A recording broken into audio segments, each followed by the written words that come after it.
Tell me one of your most frustrating experiences. This happened yesterday, just got back home today. I was driving back to my hometown for the holidays.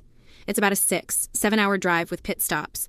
I'm not the best driver. It gets pretty tiring for me, which means on average I can only drive for 2 hours at a time.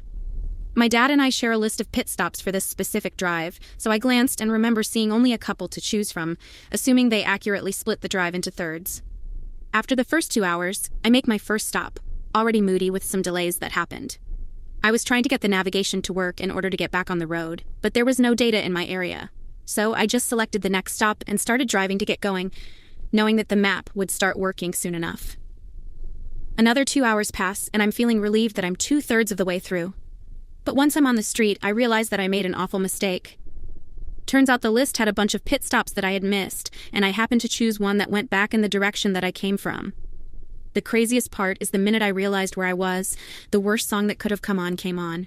Ain't It Funny by Danny Brown. After a lot of crying, I ended up driving another 3.5 hours and stayed at a relative's place.